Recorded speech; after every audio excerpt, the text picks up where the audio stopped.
es Juan Pablo Ioele, que él mismo se va a referir al maíz y los factores decisivos en la elección de la fecha de siembra. Por eso con nosotros acá está Juan Pablo Ioele, por supuesto. Adelante. Muchas gracias, Antonella. Gracias. Bueno, demasiado todo eso, esto es demasiado. Ahora van a ver que es muy poco. Vamos a tratar de dejar un mensaje, o que nos llevemos 3 o 4 cosas. No le vengo a mostrar muchas cosas nuevas. Me dijeron que en el momento en el que estábamos del año teníamos que decidir, principalmente fecha. Estamos casi todos comprados con el tema maíz. Así que lo que voy a hacer fuerza, o idea fuerza, es en tratar de dejar el mensaje en 3 o 4 cosas para cuando ustedes encaren el lote que les tocó o lo pensaron para maíz, se acuerdan de estas 2 o 3 huevadas que les arrimo humildemente y que se las quiero transmitir. Veo algunos viejos conocidos, allá atrás está Pablito. Pablito, voy a mostrar ensayo del 2006 de maíz tardío del CREA Montemaíz, para reafirmar algunas cosas de fósforo y N.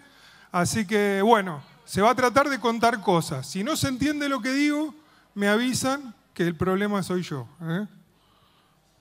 ¿Con cuál voy para adelante y con cuál voy para atrás? Ya empezamos. Todo esto, por ejemplo, no va. A ver. Si yo te digo, ¿vos me las podés pasar? Mejor. Bueno, para entender fecha, básicamente tenemos que tratar de entender nuestra limitante principal, que es el tema agua. Siempre que hagamos cultivo en secano, nuestra primer limitante del agua, la segunda del agua, la tercera del agua, la cuarta del agua. Así que hay que entender un poco acerca de algunos procesos para poder entender una curvita en la cual nos vamos a parar un rato y donde vamos a tratar de interpretar todo. La demanda está conformada básicamente por 2 procesos que todos lo conocen. Uno es el de evaporación, que se da si está el cultivo o no, independientemente de él, y otro que es cuando tenemos el cultivo, que es la transpiración. Vamos para adelante. Vamos para adelante, para adelante, para adelante, y ahí nos paramos. ¿Cómo la calculamos? Una para atrás. Ahí está. ¿Cómo la calculamos? Esto se calcula en base a una cespitosa que se riega permanentemente, un cono inverso.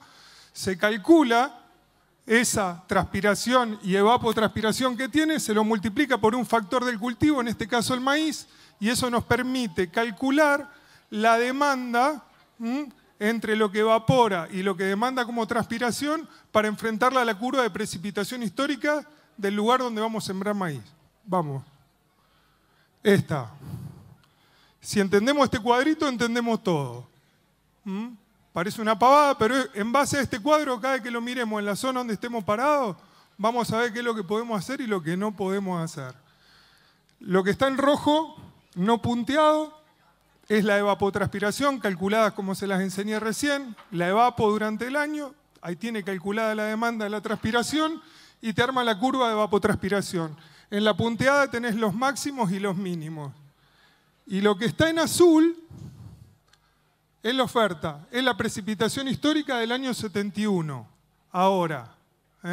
Entonces, si nosotros nos encontramos frente a esta diapositiva, vamos a entender básicamente y en un principio por qué la siembra directa fue lo que fue en nuestra zona. Si nosotros ponemos en una economía de balance cuánto me entra y cuánto se me va si hago maíz todos los años, me voy a encontrar con que es básicamente negativo.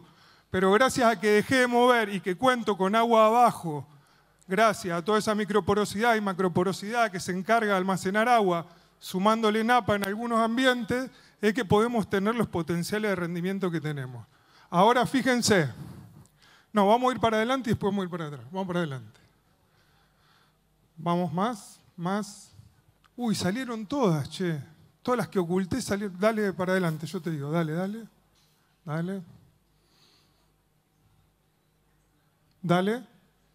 Dale, acá está. El DISAT, un modelo de simulación que empezamos a usar en Asesores en el año 2004-2005, un modelito de simulación australiano en el cual le cargábamos series históricas de precipitaciones de algunos ambientes, profundidad del suelo, características del suelo, el híbrido que le poníamos y la serie climática, historia de esa zona. Esto está hecho para un NK900. Tiene un montón de años. Ahora fíjense, la maquinita, sin que nosotros le podamos meter los dedos, me daba que para la fecha de siembra del 15 del 9, del 15 del 10, del 15 del 11, del 15 del 11, arrancando solamente con un 20% de agua útil, siempre me daba mejor el atraso en la fecha de siembra. Yo no le doy mucha bola a lo que pasa de acá para arriba, pero sí me marcaba una tendencia al piso. Nosotros empezábamos a experimentar con siembras tardías, queríamos encontrar algunas respuestas de por qué lo veíamos más seguro, y había un modelito que solamente cargando la información nos decía que el atraso de fecha, por más que nos vayamos a un 50% de agua útil, los pisos frente al atraso de la fecha de siembra eran siempre buenos en un principio. Y eso era un indicador básico que nosotros necesitábamos y que estaba dado básicamente por una cosa que vamos a ver más adelante.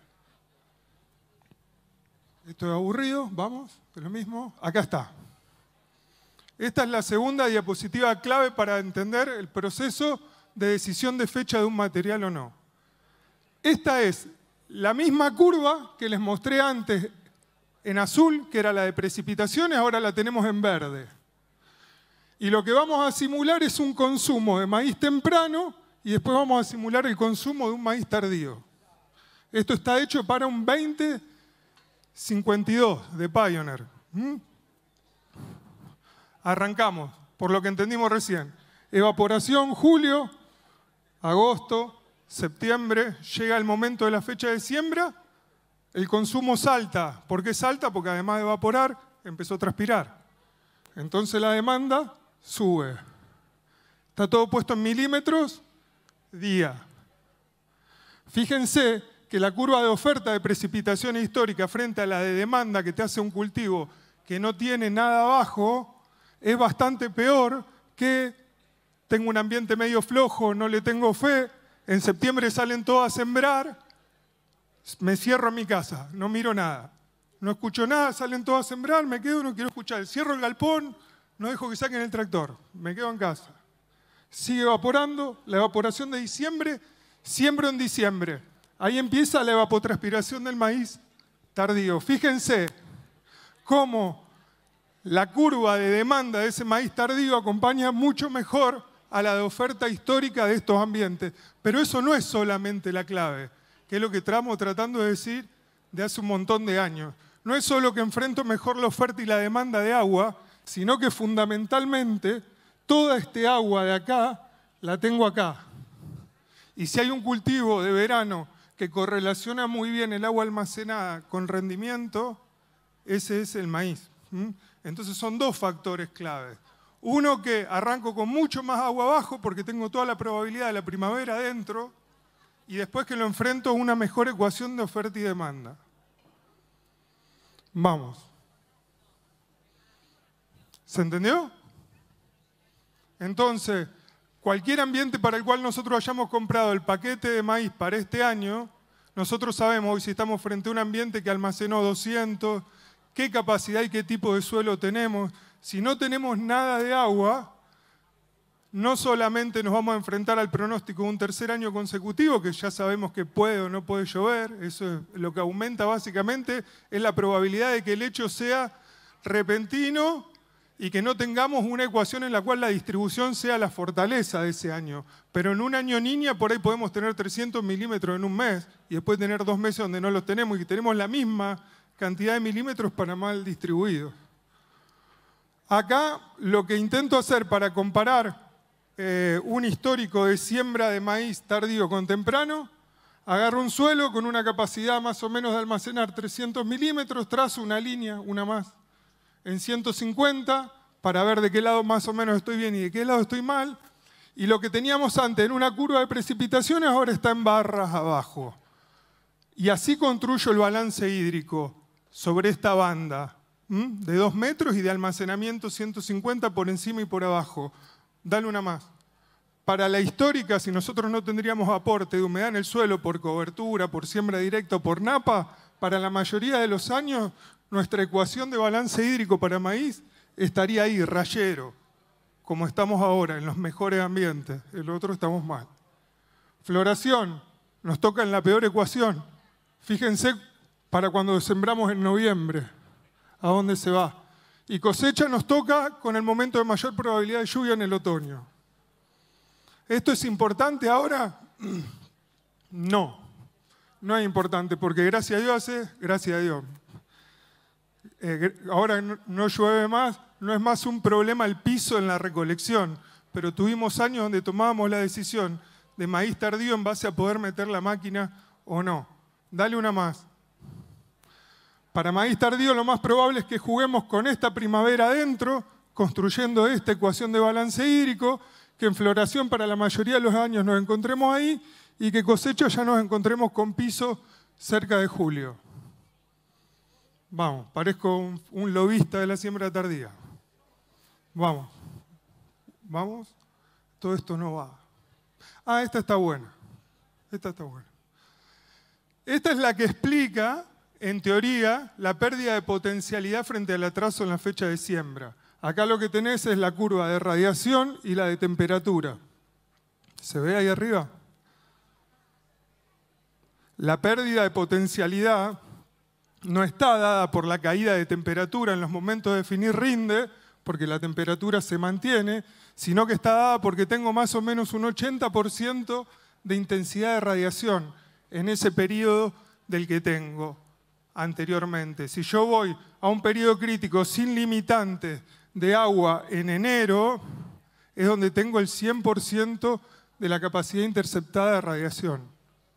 Por eso en el maíz temprano, cuando nosotros lo sembramos lo más temprano que podemos, alargamos toda su etapa vegetativa sin restricciones y lo hacemos tener una floración con la máxima radiación y sin restricciones de agua, es donde mayor potencial obtenemos del cultivo. Ahora, eso no quiere decir que el atraso de fecha de siembra disminuye la potencialidad del ambiente, porque hay ambientes clase uso 4 o 6 donde te va a ir mucho mejor si atrasás la fecha que si lo pones temprano. Entonces vos podés decir que el adelanto en la fecha de siembra va en contra del potencial del ambiente. ¿Se entiende? Sin ninguna restricción, el temprano rinde más. Ahora, en todos los ambientes, no.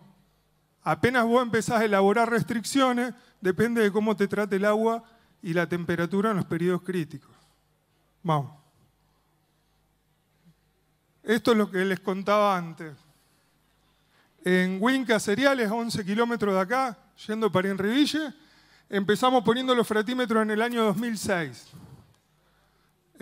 Acá no sé si se ve, pero bueno, enero, febrero, marzo, terminamos en el 2006, arrancó el 2007, el 2008. Es un campo que está hecho en el Bajo Ayerza, con lo cual todos esos campos existieron durante un montón de tiempo por las obras de canalizaciones que tuvo. Para nosotros era importante cuando metíamos la máquina, porque dale una más. Dale una más. Dale una más. Otra más y otra más. Ahí está, otra más. Si nosotros íbamos con maíz, para atrás. Si nosotros íbamos con maíz temprano y nos tocaba cosechar en el abril del 2007, lo hacíamos en 35 centímetros de profundidad de napa. Ahora, si lo hacíamos en tardío, nos íbamos a casi 1,20 m en el momento de la recolección. El segundo año era lo mismo, el tercer año era lo mismo, el cuarto año ya no era lo mismo. De nuevo me volví a encontrar con piso si hacía el maíz tardío. Entonces, cuando pensamos en un material, no pensamos en la ecuación de 2 o 3 ventajas, sino en todo lo que el manejo concierne al ambiente que voy a atacar con esa estrategia. Vamos. Una más. Una más.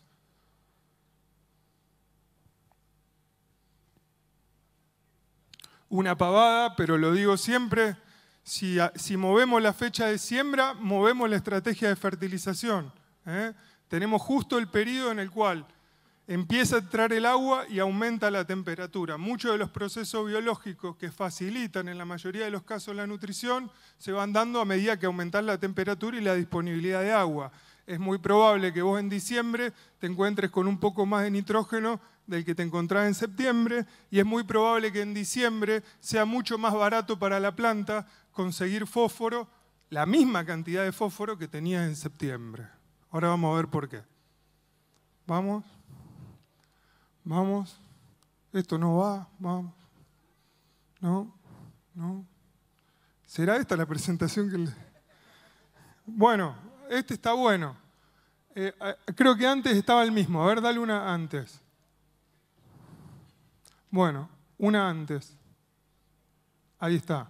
Acá, esto es un lote en el cruce de la ruta 12 y la 6, la Merced de Carlito Triunfetti, donde agarramos un lote de 60 hectáreas, lo partimos a la mitad, 330 le hicimos trigo y a las otras 30 la dejamos en barbecho para ir a maíz tardío. En el momento que fuimos a la siembra del maíz, muestreamos en el lugar donde estábamos en el rastrojo de trigo, hicimos 50 pasos y muestreamos en el lugar donde había hecho el barbecho para esa fecha. O sea, estamos sembrando en la misma fecha, pero uno tuvo el trigo antes, para que quede claro la diferencia entre maíz de segunda y maíz tardío.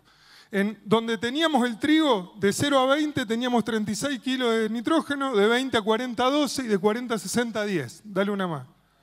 En el mismo lote, tranqueándolo y yéndonos, donde estaba el barbecho, de 0 a 20 65, de 20 a 40 34 y de 40 a 60 26. El doble de nitrógeno en el mismo lote. Dale una más. Una más. ¿Esto pasa siempre? No. Por eso la importancia de muestrear nitrógeno cuando trazamos, no solo en el maíz temprano, sino que el tardío no lo tenemos que manejar por receta. En el tardío lo tenemos que manejar con el análisis, que es baratísima, es una práctica muy barata, y muchas veces te das cuenta si tenés que poner 300 o tenés que poner 50 kilos, en vez de poner los 200 que ya compraste hace 2 meses. Vamos.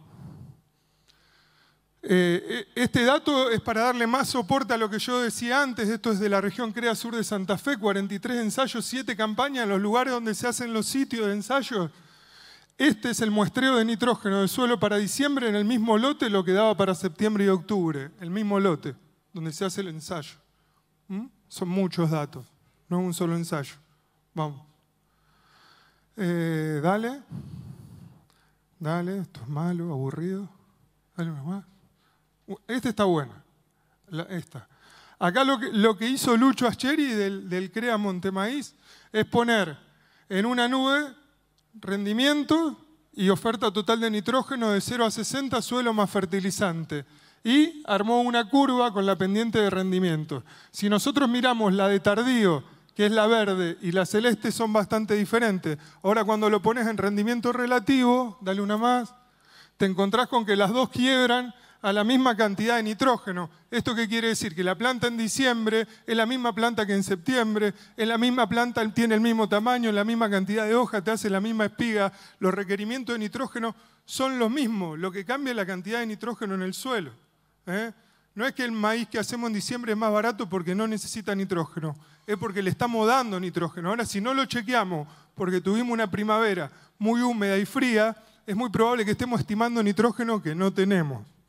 Por eso hagamos análisis y detectemos a partir de ahí cuánto es el nitrógeno que tenemos que poner. Vamos una más. Esta es la misma, suavizada. Vamos. Fósforo. Esta foto me sirve para empezar a hablar de fósforo y lo voy a tratar de hacer lo más rápido que pueda. 3 años después de que ese sitio dejó de ser de la red de nutrición de CREA, cuando pasaron con el avión, esto es el cultivo sembrado en un campo que se vendió, por eso dejó de participar de la red. Fíjense cómo uno construye ambiente a través de la nutrición. Los testigos absolutos, la diferencia que tienen 3 años después de haber salido de la red. Cuando uno pone o cuando uno no saca ese año, tiene que saber que por ahí ese año puede ser una estrategia. El segundo no puede seguir siendo una estrategia, el tercero tampoco, porque por más que no tengamos respuesta al fósforo, por ejemplo, como vamos a ver, muchas veces en maíz tardío, no tener respuesta no quiere decir que no se lo lleve al fósforo. Y en campo propio es una estrategia muy mala, porque por ahí no vas a tener respuesta, pero te estás quedando cada vez con menos fósforo y es muy fácil de irse el fósforo y después es muy difícil de recuperarlo. Vamos. Vamos. Esto es lo mismo que les dije antes, aburrido. Vamos. Esto está muy bueno. Esto las empresas de fertilizantes muchos no lo muestran. Esto es del año 57, un ensayo en maceta, un libro de agronomía de mi vieja. Absorción en miligramos, cuando vos tenés en el no fertilizado con 20 grados centígrados y con 13 grados centígrados. Fíjense lo barato que es para la planta hacerse de fósforo cuando hay temperatura, aun cuando no lo fertilizamos. Pero para eso necesitamos temperatura. Por eso el trigo tiene tanta respuesta al fósforo, porque está helado el suelo. Se lo tenemos que poner al lado. El maíz temprano está helado, se lo tenés que poner al lado. En el maíz de diciembre para el tipo es mucho más barato conseguirlo, pero se lo lleva igual. Vamos. Vamos. Todo esto no va a nada de todo esto. Vamos. Vamos, vamos, vamos. Esto no tiene nada que ver. Vamos, dale, dale, dale. Casi que conviene salir de la presentación y adelantarte como 20 diapositivas. Vamos. Vamos. Esto es de la red, que no tiene nada que ver. Ahí está el Fede. Vamos. Vamos, vamos, vamos. Para la puta madre. Vamos. Yo te digo cuándo pará. Vos metele y yo te digo. Mirá vos. Vos pusiste la que decía 24 de agosto, agro y algo más. No tiene nada que ver. ¿Seguimos? No, por eso no es la presentación esta. Bueno, pero no importa, se las cuento. Porque con machete cualquiera ha probado. Bueno, lo que le decía antes. En el fósforo, yo lo que les voy a mostrar eran sitios, ensayos que empezamos a hacer ya en el 2006 con el CREA Montemaíz en conjunto de respuesta al fósforo en maíz ante el atraso de la fecha de siembra. Y lo que nos encontrábamos era que la respuesta era nula. Lo que nos encontrábamos en el maíz, en nitrógeno, es que las respuestas iniciales son muy altas en el salto de pasar de 50 a 150 kilos de urea, pero ahí nomás se dormía. Y es básicamente por la cantidad de nitrógeno que tengo abajo. La otra cosa importante que les tengo que decir, siempre que vayan a tardío, no importa, termino con este y ya está. ¿Sí?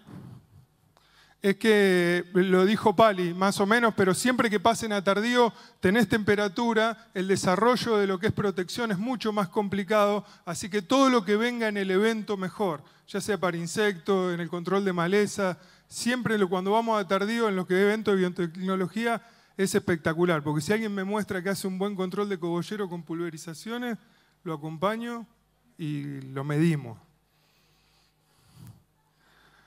No está. Pero igual ya está, ya están todo aburrido. Era lo que iba a decir. Mi abuelo.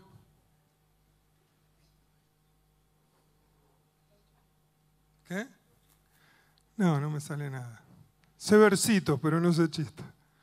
Che, bueno, no, pero es eso. Para mí que no se haga más drama. Si se entendió conceptualmente, para mí son esos temas. El tema del nitrógeno, cómo lo pensamos, hacer análisis ya sea temprano o en tardío, es una práctica baratísima y determina en poner 100 kilos o 100 kilos menos de urea, que hoy es un montón de guita. El tema del fósforo, si al campo, como digo siempre, lo están alquilando del último año de alquiler y lo odian al dueño, si quieren no lo fertilicen, que en tardío no va a pasar mucho. Ahora si es campo propio, fertilícenlo, porque el fósforo se lo lleva. Acuérdense de la ecuación que tienen ustedes en los suelos. Hoy si estás en 200 milímetros y tenés un campo bueno y le tenés fe porque tiene capacidad de almacenaje, es lo que digo yo, en los clase 2 y 1 yo lo siembro temprano al maíz, porque con muy pocos milímetros arranco, lo llevo, tiene esa capacidad de almacenaje. El año pasado con 420 milímetros sacamos 134, 143 quintales de maíz en el año. De algún lado la saca al agua. En esos ambientes con napa y con muy buena capacidad de almacenaje, le meto. Ahora, en los ambientes más o menos vidriosos, me tiran año niña de nuevo. No estoy muy comprado con el tema fertilizante y me parece que es para pensarlo de nuevo en serio, a la opción de atrasar la fecha de siembra. Es eso nada más. Gracias.